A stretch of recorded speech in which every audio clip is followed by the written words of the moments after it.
Tak ještě jednou vítejte na našem webináři. Tento webinář je zaměřený na biostimulanty a víceméně ukazuje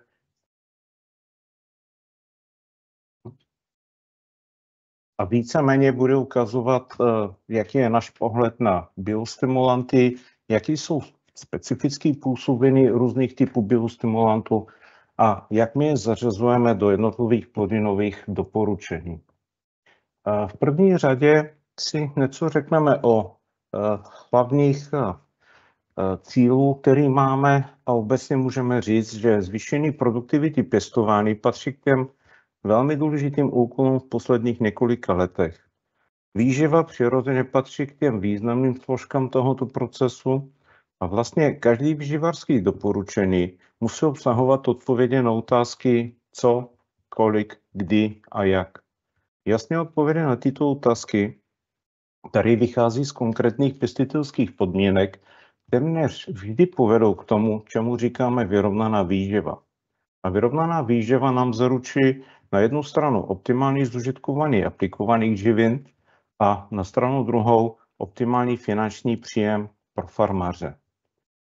Kroky, které patří k dosažení vyrovnané výživy, těch kroků je několik.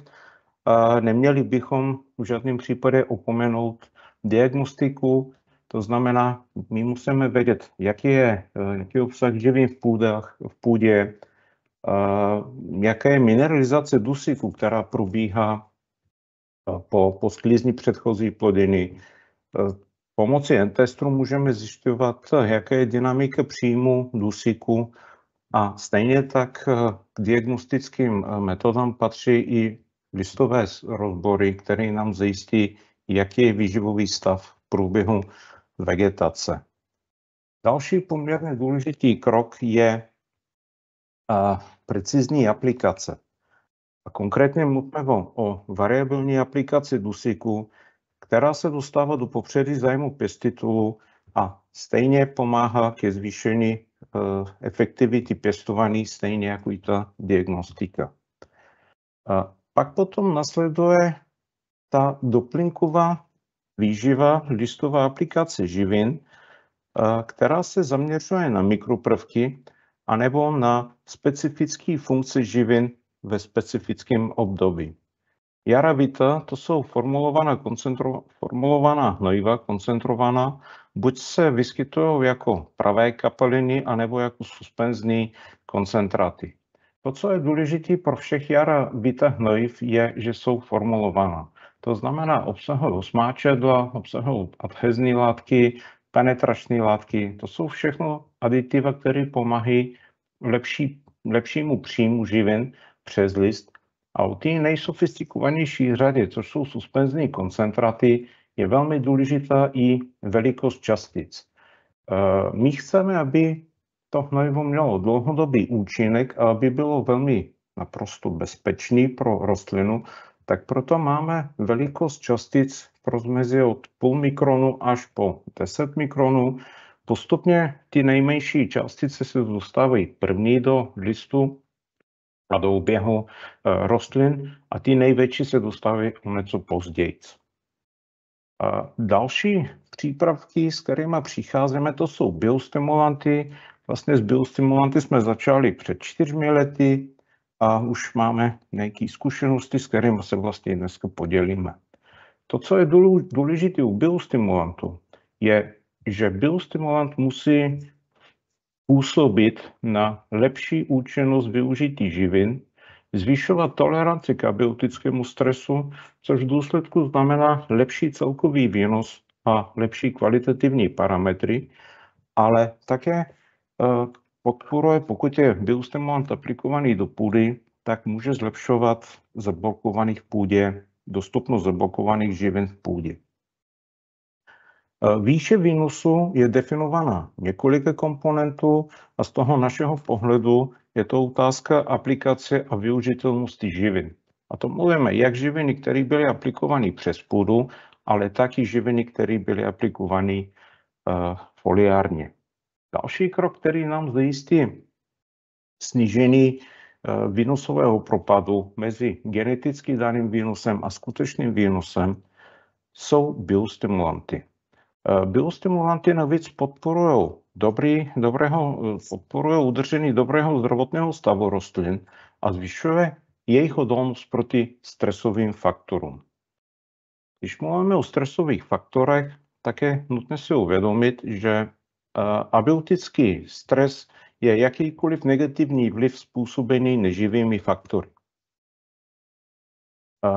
V tomhle období, kdy se vyskytuje abiotický stres, dochází k akumulaci velkého množství volných radikálů. Volní radikály způsobují oxidační poškození buněk, ale volný radikál je atom, kterému chybí jeden elektron. Tyto atomy, tyto volné radikály jsou velmi agresivní a potřebují se někam napíchnout, tak, aby se zastabilizovaly. To všechno vede k oxidačnímu poškození buněk a to jsou procesy, které jsou velmi podobné stárnutí, což vede k omezení růstu rostlin a to má za následek i nižší výnos anebo i horší kvalita produkce. Abychom omezili agresivitu těchto volných radikálů, my je potřebujeme nějakým způsobem neutralizovat. Používáme antioxidanty a přesně biostimulanty se jeví jako jedni z nejlepších antioxidantů v tomhle směru.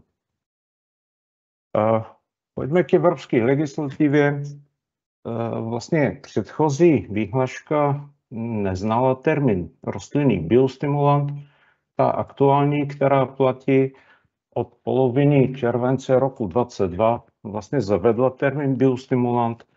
A podle této definice biostimulant je přípravek, který stimuluje procesy výživy rostlin bez ohledu na to, jaký je obsah konkrétních živin v produktu. Ale cíl tohoto produktu je vždycky zlepšit jedno nebo více z následujících vlastností anebo charakteristiky rostlinné rizosféry. A jenom zopakuju, lepší účinnost aplikovaných živin nebo lepší přijetí aplikovaných živin, větší tolerance k abiotickému stresu, větší výnos, lepší kvalitativní parametry a také dostupnost omezených živin v půdě. Podle této definice je docela zřejmé, že pokud chceme hodnotit biostimulanty, tak to jsou produkty, jejich účinnost je založena na celkové skladbě bioaktivních látek a také na účinku produktu. Tady nemluvíme o tom, jaké je množství jednotlivých komponentů. Tady mluvíme o té celkové skladbě, který vlastně zajišťuje ten lepší účinek. Jak jsem zmiňoval, podle staré legislativy, podle předchozí vyhlášky, všichni jsme znali kategorii hnojiv ES. Ta kategorie už neexistuje, ale tyto produkty automaticky přešly do nové kategorie, která je označený CE. Biostimulanty nebyly součástí této vyhlášky předchozí, takže nemohly být nikam posouvaný. Proto je potřeba všechny biostimulanty, aby splňovaly evropskou normu, tak musí projít těchto 8 kroků, než se dostanou do tohoto značení CE. To, co je něco navíc, je to, že každý výrobce vlastně může vložit deklarace specifických funkčních vlastností, který má ten který produkt. Tyto vlastnosti ale musí být podloženy důkazy a musí být potvrzeny třetí nezávislou stranou. Momentálně v Evropě několik těch organizací, které zajišťují potvrzení konkrétních deklarací a nejsou to v každém státě, je potřeba s nimi komunikovat a vznik je vlastně to, že přichází na trh produkt, který má v sobě několik prvků, který vás od samého začátku pomůžou se orientovat v tom, jestli ten produkt je zaregistrovaný podle evropských pravidel nebo ne. Takže první pohled, tady vidíte vlastně naše etikety, které budou produkty, od kterých budu mluvit o něco později. Vidíte, oba dva produkty mají označený CE, to znamená, že prošli všech těch 8 kroků, které jsou relativně poměrně přísní vlastně. Další věc, která je důležitá, jsou tvrzení, deklarace, která naše firma, kterým je výrobcem našich biostimulantů, s kterými přichází. A zde vidíte u produktu Optivy, že tohle je kapalný biostimulant rostlinného původu pro zlepšení účinnost výživy, využití živin a konkrétně dusíků. Třetí věc, která si myslím, že pro vás je novinka, je Yara Amplix. Kolega už zmínil, co znamená Yara Amplix, ale my jsme se rozhodli, že od letošního roku vyčleníme produkty biostimulanty ze značky YaraVita, což jsou listová hnojiva, a všechny naši biostimulanty půjdou pod značkou Yara Amplix. Amplix pochází z anglického slovička amplify, což znamená zesílit, rozvíjet, posílit. Čili my říkáme, že produkty Yara Amplix posilují fyziologické procesy a podporují intenzitu metabolismu. V letošním roce se budete setkávat u dvou produktů s dvěma názvama. Konkrétně je to YaraVita Maris a Yara Amplix Optimaris a pak YaraVita Actisil a do budoucna Yara Amplix Actisil. To jsou dva produkty, s kterými jsme začínali již před několika lety a zůstal vlastně tím, že byly připraveny nějaké obaly, tak my poslední varku, co jsme dostávali někde třetím, čtvrtletím minulého roku, tak bylo po těch starých názvů. Nicméně postupně budeme přicházet na tyto nové názvy a vlastně i to, co přichází už v únoru, možná v březnu, tak bude přicházet pod názvem Yara Amplix Optimaris. Krom toho budeme mít, nebo budete se setkávat s dalším produktem, který je novinka, takže tenhle bude pouze pod názvem Yara Amplix Optivy. A ještě máme jeden biostimulant, který je pořád pod názvem YaraVita Leotrac. Ten důvod je v tom, že pořád tenhle produkt neprošel registrace CE, takže my jsme si říkali, co s tím uděláme, ale pak jsme řekli, lepší, abychom měli produkt, který má dobrou podstatu, být pod tím starým názvem. Nikdo z nás není rád, ale prostě je to situace, která je u nás. Tak, teď se postupně podíváme na jednotlivé biostimulanty. Takže první je ta naše novinka Yara Amplix Optivy. Je to kapalný biostimulant rostlinného původu na bázi směsi aminokyselin a polypeptidů. Patří do skupiny nebo do kategorie proteinových hydrolyzátů. To znamená, že tyto produkty se vyrábějí pomocí částečné hydrolýzy. Standardní nebo klasické standardní dávkování je 1 až 3 litrů u všech skupin plodin, to je jak hlavní polní plodiny, víceleté dřeviny, ale taky zelenina. Co se týče aminokyselin, což je část toho obsahu našeho biostimulantu, tam je důležité vědět, že aminokyseliny se vyskytují ve dvou zrcadlových formách. L forma a D forma. Ale to, co je důležité, je to, že ta L forma je jediná, ze které se skládají většina proteinů v živých organismů. Už jsem zmínil, že proteinové hydrolyzáty se vyrábějí částečnou hydrolyzou. Ta může probíhat buď chemickou cestou, anebo cestou enzymatickou. V jaře jsme se rozhodli jít tou cestou enzymatické hydrolyzy a díky ní Optivy obsahuje jednak aminokyseliny v L formě, čili v té aktivní, a máme poměrně významný podíl polypeptidu a peptidu, oproti je podíl aminokyselin. Máme být přesnější, tak ten podíl aminokyselin je do 5% a těch peptidů je o mnohem víc. Důvod, proč chceme větší podíl peptidu, vychází z vlastností, které požadujeme od tohoto produktu. A my říkáme, že my chceme zlepšení účinnosti využití aplikovaného dusíku.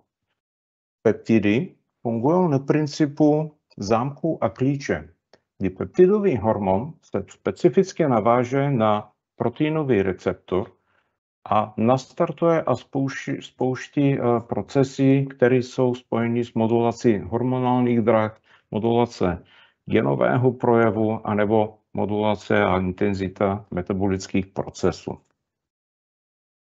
A oproti tomu malé molekuly aminokyselin jsou velmi rychle přijatelné a obsažený dusík může mást geny, které jsou zapojeny do asimilátu dusíku.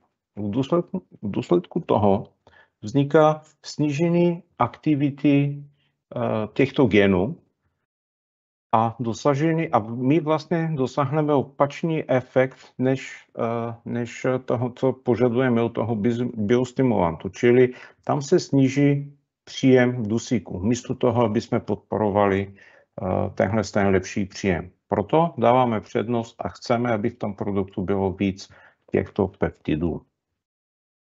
Mechanismus účinku Optivy spočívá v aktivaci růstových a signálních fytohormonů, které zajišťují jednak růst rostlin, ale to jsou tyhle fytohormony, ale také i regulaci činnosti genů, které jsou a také signálních fytohormonů, které zajišťují antioxidační činnost, kde máme fytohormony, jako je cytokinin, kyselina jasmonová, kyselina salicylová a tak dále. Ale kromě toho, my máme velmi důležitý účinek, a to je stimulace příjmu a asimilace dusíku. A to funguje na základě této regulace těchto genů, které jsou za tohle zodpovědný. Vlastně, když se podíváme, ten lepší příjem živin je také jako sekundární v důsledku podporu růstu kořenu při aktivaci auxinu. Auxinu jako růstový hormon. Teď bych vám chtěl ukázat několik výsledků, pokusů, které jsme dělali buď my, anebo ty pokusy dělali naše kolegové v okolních státech. Takže první výsledek, který vám chci ukázat, je poloprovozní pokus, který dělá svaz pěstitelů a zpracovatelů olejnin. Ten poloprovozní pokus běžel na 4 lokalitách a my vlastně porovnáváme jednotlivé metodiky doporučené od různých firm. Takže tady se nebavíme jenom o biostimulantu, ale tady máme celou tu naši metodiku, do které máme zapojený i biostimulanty. Takže vidíte naše standardní doporučení na podzim, Jaravite, Bortrak a Brazitrel, takže 1 litr a 3 litry Brazitrelu a pak potom v období dlouživého růstu, kdy se aplikoval Brazitrel plus biostimulant Optivy. Tady jsem si vytáhnul všechny 6 variant, tak varianta podle metody nebo podle doporučení výživy od nás, od Jary, vlastně dopadla nejlíp ve výnosu. Chci říct, že hlavní benefit, co se týče těchto nebo tohoto pokusu, tak je ve rozdílném výnosu. U všech ostatních dalších kvalitativních parametrů ten rozdíl byl prakticky zanedbatelný. Například olejnatost u nejlepší varianty byla o 0,1% vyšší, než je u ostatních technologií. Takže proto jsme se věnovali čistě výnosům. Tady, když se podíváme, máme ty výsledky, kde je pouze technologie Jara a neušetřená kontrola. Vidíte, že navýšení výnosu je o nějakých 11,8% a obecně porovnaný s minulým roce výnos kolem 4 tun byl poměrně dobrý. Když se podíváme na návratnost investice, tak je úplně jasný, že ten nárůst je také poměrně významný. Je to o necelých 3800 korun na hektar a počítali jsme cenu řepky 12 000 korun za tunu. Další pokus, který vám chci ukázat, další výsledky, které vám chci ukázat, jsou výsledky u kolegů z Německa. U kukuřice zkoušeli opět synergicky působený jaravita listová výživa spolu s naším biostimulantem.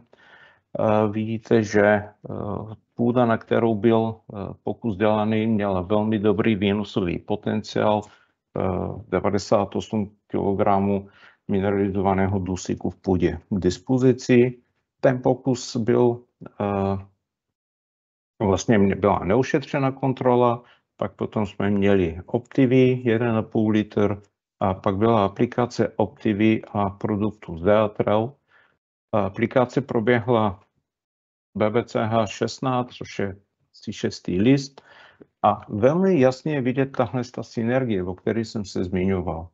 Kde máme zvýšený výnos oproti kontrole o 5,9% a pouze Optivy, pouze tam, kde jsme měli biostimulant v porovnání s tím, jak vypadalo biostimulant plus listové hnojivo, tak to navýšení bylo o nějakých 3,8%. Další produkt, který chci představit, já si vlastně si myslím, že ani není potřeba nějak moc ho představovat, protože to je náš první biostimulant, ale pro připomenutí Optimaris je 100% extrakt řasy Ascophyllum nodusum, k tomu je přidaný draslík, obsahuje velké množství bioaktivních sloučenin. To, co je důležité a proč my vlastně dáváme Optimaris spíš jako antistresák, je to, že tenhle surovina pro tohoto produktu je přívalová řasa Ascophyllum nodusum, která žije v Severním moři. Každý den je vystavena buď silnému slunečnému světlu, anebo je ponořena do velmi studené vody. Takže ta řasa potřebuje vytvořit sama v sobě velmi mnoho bioaktivních látek, aby mohla přežít.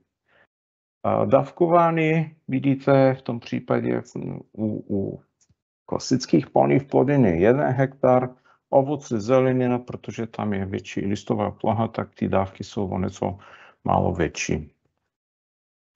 Pro získání kvalitního produktu velkou roli hraje i volba správné metody extrakce bioaktivních látek. Účinnost té extrakční metody je definována stupněm narušení buněční stěny, na kterou jsou napojeny velmi mnoho bioaktivních látek. Těch možností extrakce je víc. Máme extrakce v kyselém prostředí, extrakce ve vodě, enzymatické extrakce, ale v tomhle případě naše kolegové z výzkumného ústavu se rozhodli použít alkalickou extrakci. První důvod je, že tam dochází k velmi silnému narušení buněční stěny, což znamená, že je uvolnění velké množství bioaktivních látek. Druhý důležitý fakt je možnost vylhovat velké množství polyfenolu a fukoidanu, což jsou klíčové molekuly pro snížení abiotického stresu. Důležité je taky, že máme velké množství menších molekul, což je, jak jsem mluvil předtím o velikosti částic v suspenzních koncentratech, tak tady v tom případě my chceme velmi rychlou reakci. Takže my potřebujeme menší molekuly, které rychle se dostanou přes kutikulu a vstoupí do metabolismu. Výborná rozpustnost znamená, nebo vodorozpustnost znamená, že vám nic nezůstává na stěnách kanistru a tenhle produkt je registrovaný do ekologického zemědělství. Mimo jiné, předchozí produkt Optivy je taky registrován do ekologického zemědělství. Analýza Ascophyllum nodusum ukázala, že tato řasa obsahuje velmi vysokou hladinu různých bioaktivních látek, ale funkce, na kterou já vás chci upozornit, to jsou 2 funkce, je zvýšení tolerance k abiotickému stresu. To je, jak jsem říkal, že my považujeme Optimaris jako protistresový produkt, ale taky vám chci ukázat, jak to vypadá u ovocnářů, kdy můžeme zlepšit zvětšit velikost plodu. Takže první pokus je od našich kolegů z Německa, kdy v roce 2019 provedli studii, která měla za cíl zjistit, jaký je účinek Optimarisu na výnosu ozimé pšenice v podmínkách stresu ze sucha. Optimaris byl aplikován 3krát v dávce 1 litr na hektar mezi fazima čtvrtou odnoží a praporcákem. Podle našich zkušeností a myslíme si, že v normálních letech spíš tahle aplikace by měla být směřována v období od konce odnožování až vlastně začátek sloupkování, kdy si myslíme, že spíš v to období, kdy se můžete setkat s stresovými faktory. A ten výsledek je navýšení výnosu o 7,7%. A jak vidíte, i ten původní u výnosu neušetřené kontroly byl poměrně vysoký, takže ten biostimulant povýšil tu aplikaci o další krůček dál. Další aplikace, další pokus jsme dělali spolu s Řepařským institutem. Opět se zkoušela celá naše technologie, to znamená T1 aplikace Brazitrelu v dávce 3 litry na hektar, T2 Brazitrel a Optimaris a v T3 jednotlivé prvky Bortrak, Tiotrak, Koptrak, kde jsme předali opět Optimaris. Výsledek je zvýšení výnosu o něco přes 4% a návratnost zvýšení zisku o 1290 korun po hektar, kdy jsme počítali, že cena cukrovky je 900 korun na tunu. Slíbil jsem vám něco o sovosnaření. Minulý rok jsme dělali pokus, kde jsme zkoušeli, jaký vliv má Optimaris na velikost plodu. Ten pokus jsme dělali na Znojemsku, kde jsme aplikovali 3krát Optimaris v dávce 2,5 litru. Začínali jsme těsně před kvetením a končili jsme prakticky, kdy většina plodu dosáhla tu svoji konečnou velikost. Tady je poměrně důležitý, dobře, první výsledek máme výnos zvýšený o nějakých 10%, ale tohle to vůbec není to důležitý, co je. Tenhle ten důležitý fakt je, že my jsme zvýšili velikost plodu o 2 až 3 mm. Jenom pro informace, velikost plodu 26 mm je takové ta spodní hranice, kdy obchodník je ještě ochoten komunikovat s pěstitelem. A zvýšení o dalších 2 až 3 mm znamená zvýšení ceny, prodejní ceny od pěstitele o 25 korun. Takže když začneme na 50, což je plus minus standardní začátek, když se začnou prodávat třešně, tak pěstitel dostane místo toho 75 korun. Takže díky tomu navýšení o 30% dobře prodejných plodů, tak to je to místo, kde pěstitel může vydělat víc peněz a může být efektivnější. A další produkt, který vám chci ukázat, je Jaravita Leotrak. Bohužel ještě jednou zůstává v letošním roce Jaravita Leotrak. Tohle je produkt, který je na bázi humátu. Může být aplikovaný jak na list, tak i do půdy. Kromě huminových a fulvonových kyselin obsahuje ještě i živiny, konkrétně zinek a mangan. Ten důvod, proč máme přesně tyhle živiny, spočívá v tom, že humáty podporují růst kořenů. Auxin, to je růstový hormon, který také podporuje růst kořenů, takže tyto dvě sloučeniny se doplňují. A mangan má velmi pozitivní vliv na zdravotní stav kořenů.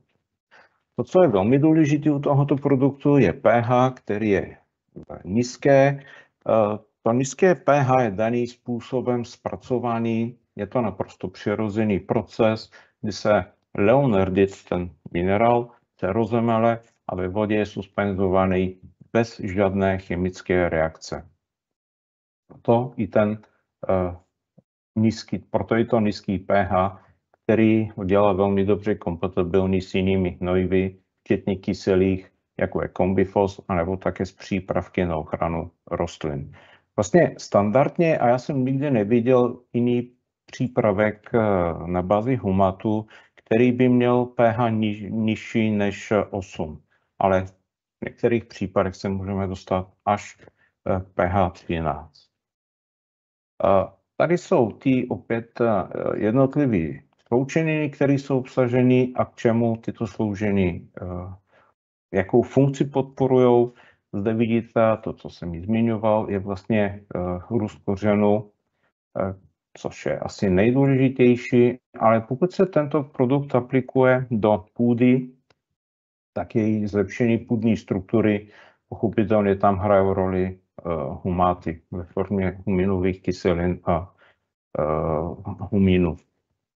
Zde vám chci ukázat jeden pokus nebo jedny výsledky, který jsme dělali v roce 2023 spolu s profesorem Hřivnou z Mendelu. Tam zkoušeli jsme, jaký vliv bude mít aplikace kombifosu a leotraku na vývoj kořenové kapacity. V první řadě si řekneme, že kořenová kapacita je schopnost kořenů přijímat živiny z okolního prostředí.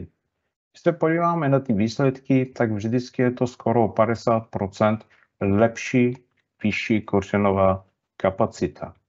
Tady ty měření byly dělány 3krát a logicky to první měření je vlastně na začátku vegetace, kdy ten růst kořenů je největší. Takže tyto hodnoty, jak jdou dolů, tak to je naprosto standardní, ale to, co nás zajímá, je tenhle vztah.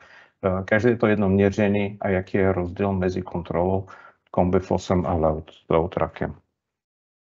Tady je velmi dobře ještě jednou vidět, jak funguje synergie mezi listovými hnojivy a biostimulanty.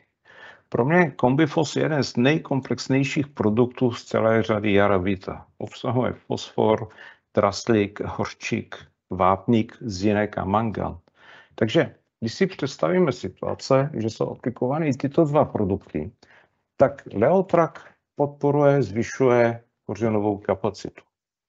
Fosfor podporuje růst kořenů, takže ty kořeny se dostávají dál a můžou si šáhnout na živiny, které jsou trošku dál umístěny. Draslík zase reguluje vodní režim, čili podporuje transport živin do rostlin. Hořčík a mangan vstupují do chlorofilu, takže to znamená podpora fotosyntézu, takže my podporujeme intenzitu metabolismu. Zinek je tvorba auxinu, čili prodlužovaný buněk, a vápník zpevňuje pletiva. Podle mě tyhle dva produkty jsou opravdu velmi dobře a synergicky fungují velmi dobře. A myslím si, že každý pěstitel, který chce zajistit dobrý růst vlastně svých rostlin po setě, anebo po přizimování, teď je ten správný čas podle mě také, tak by měl nebo mohl by uvažovat o aplikaci těchto dvou produktů. Teď vám v rychlosti chci ukázat, jak my vidíme zařazení biostimulantů do našich plodonových doporučení. Vybral jsem si 3 plodiny, na který si myslím, že jsou docela významní, minimálně podle ostatné plochy, které máme, ale všechny tyto plodinová doporučení buď je máte v papírové formě na některým z našich seminářů, nebo kde kolegové se účastnili různých seminářů a prezentaci, ale všechny tyto plodinové programy jsou k dispozici v elektronní podobě na našich stránkách jaraagri.cz. Tak a první plodinu, kterou chci ukázat, je pšenice ozima. Vlastně opět budeme mluvit o těch synergiích. Je tady vidět, že my dodáváme to, co jsem mluvil, leotrak a kombifos na jaře. Obvykle po zimě rostliny jsou trošku unavený, takže potřebují dostat tu energii, potřebují nabrat sílu. A to je ta cesta, jak jsem vám ukázal v tom předchozím slajdu, jaký je smysl aplikovat Combifos spolu s Leotrakem.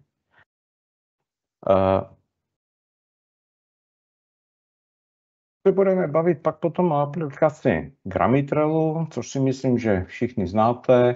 To je to listové hnojivo, který vlastně dodá mikroprvky, které jsou důležité pro růst obilovin. Tak v tom případě podle nás je dobře aplikovat Optivy, ale to je v případě, že máte nebo pěstujete pšenice ve velmi vysoké intenzitě. To Optivy vám pomůže, aby velmi dobře byly přijaty anebo zužitkovaný ty živiny, které vy jste aplikovali přes půdu anebo i přes list. Naopak, pokud pěstujete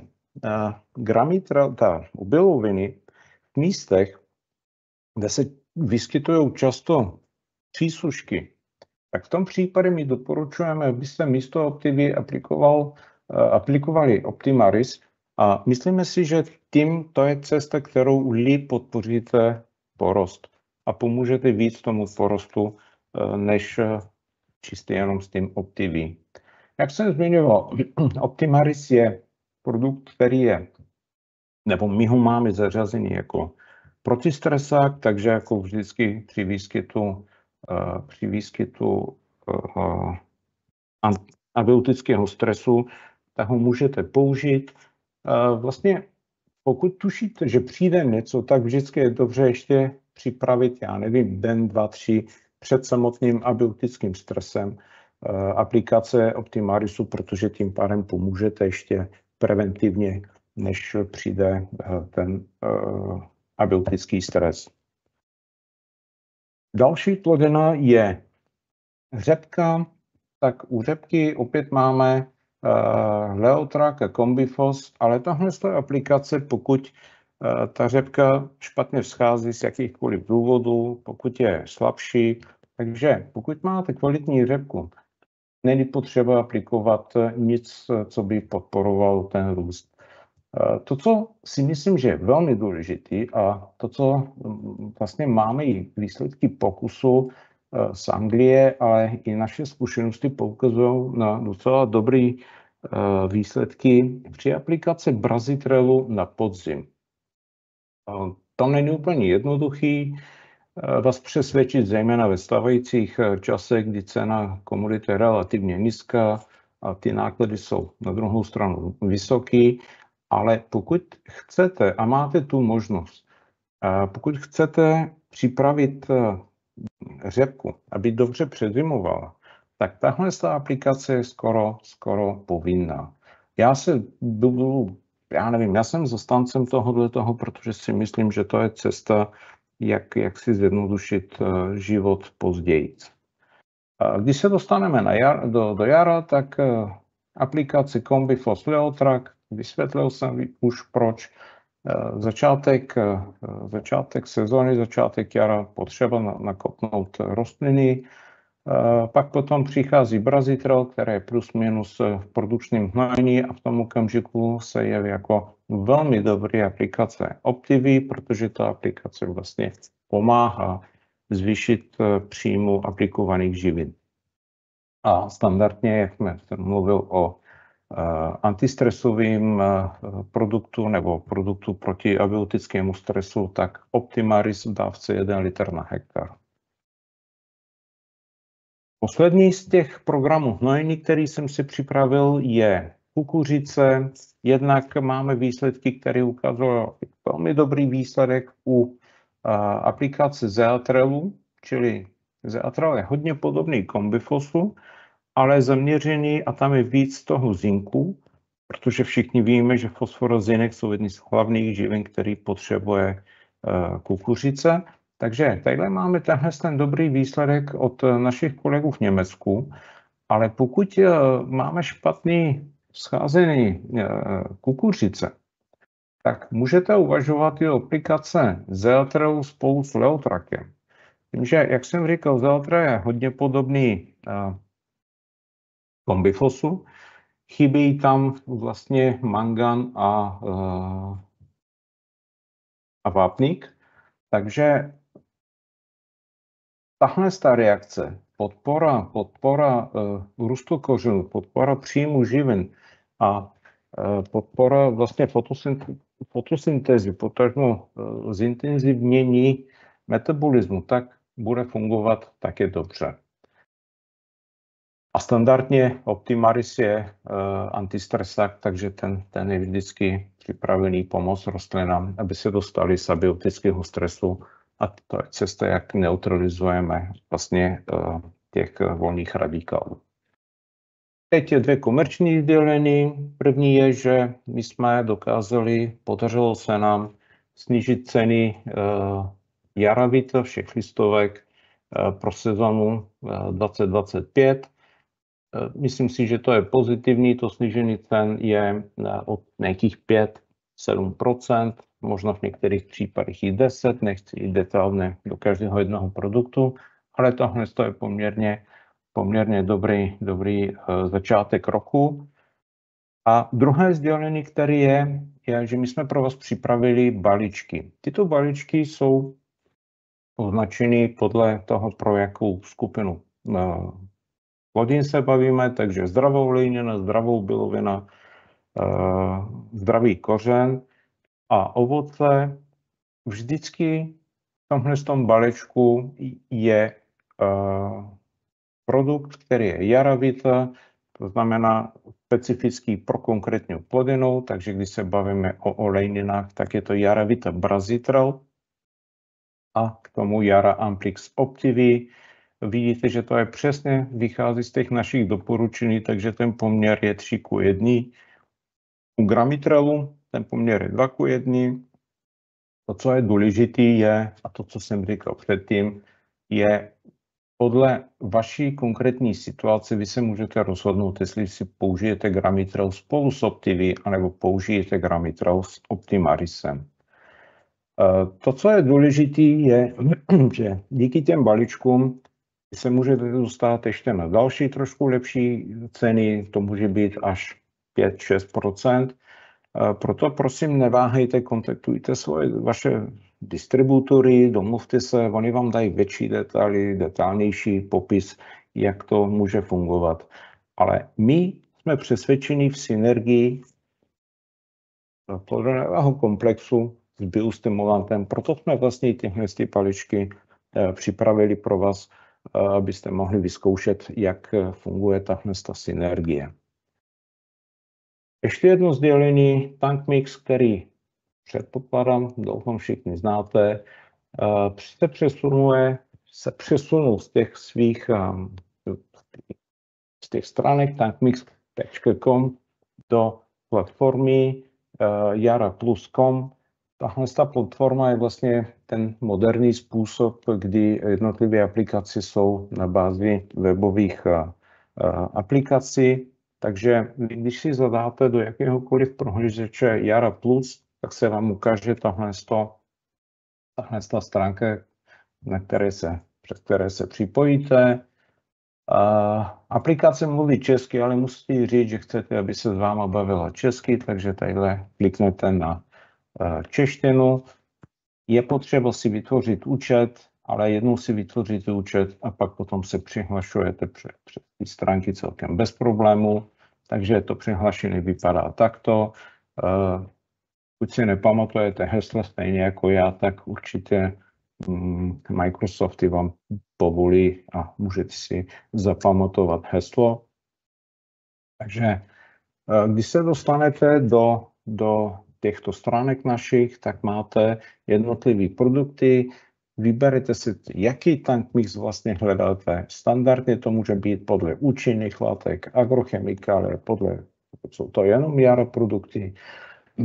A pokud ten TankMix neexistuje, pořád platí to, že vy si můžete sami zažádat TankMix, který budete chtít, anebo můžete požádat kohokoliv z nás, aby jsme ten TankMix pro vás zajistili. To, co je navíc, je návod pro pořadí míchání, to znamená, to nikdy nebylo předtím, ale mně se líbí, že prakticky v nějakých 6-7 krocích je úplně krásně jednoduše vysvětleno, co s čím a po čem se má míchat. Takže to je věc, která chyběla a nikdo jiný podle mě ji nenabízí. Jsem rád, že TankMix udělal další krůček vepředu a je o něco lepší. Poslední věc, když budete mít jakýkoliv otázky, můžete se obrátit na kohokoliv z nás, váš distributor nebo na jiného z kolegů. Pokud potřebujete se připojit na některé z našich e-mailových zpráv, co posíláme, tak můžete kontaktovat kolegu Jana Motlocha. Máte-li problém s obsahem nebo se zdržením dodávek, tak otázka na logistiku, anebo na kohokoliv z nás zpátky. Takže my to umíme zařídit a budeme se snažit zařídit velmi, velmi rychle. Takže prozatím je ode mě všechno. Já děkuji za pozornost a těším se na otázky, které určitě přichází, doufám.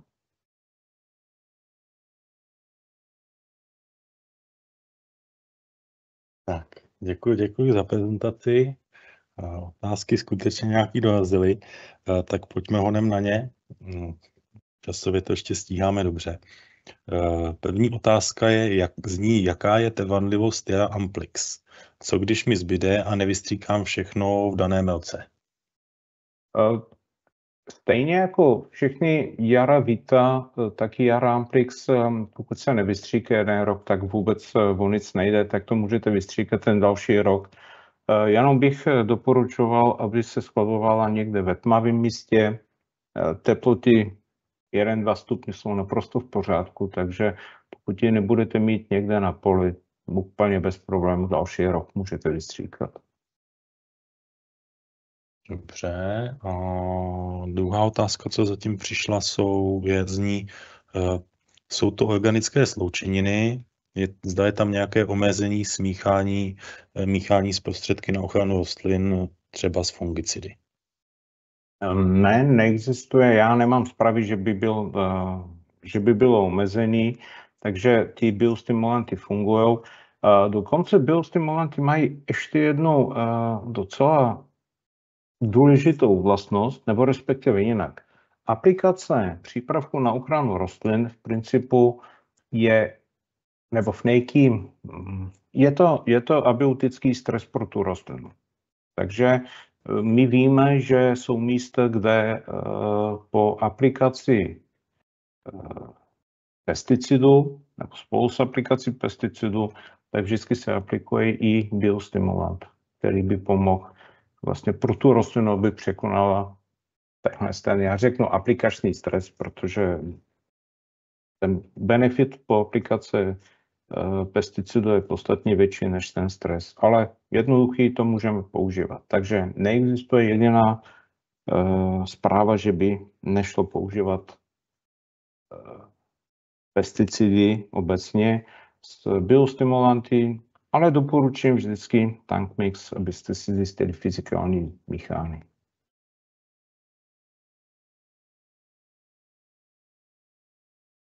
Jo, dobře. A teďka tady akorát ještě přišla návazná otázka k tomu skladování.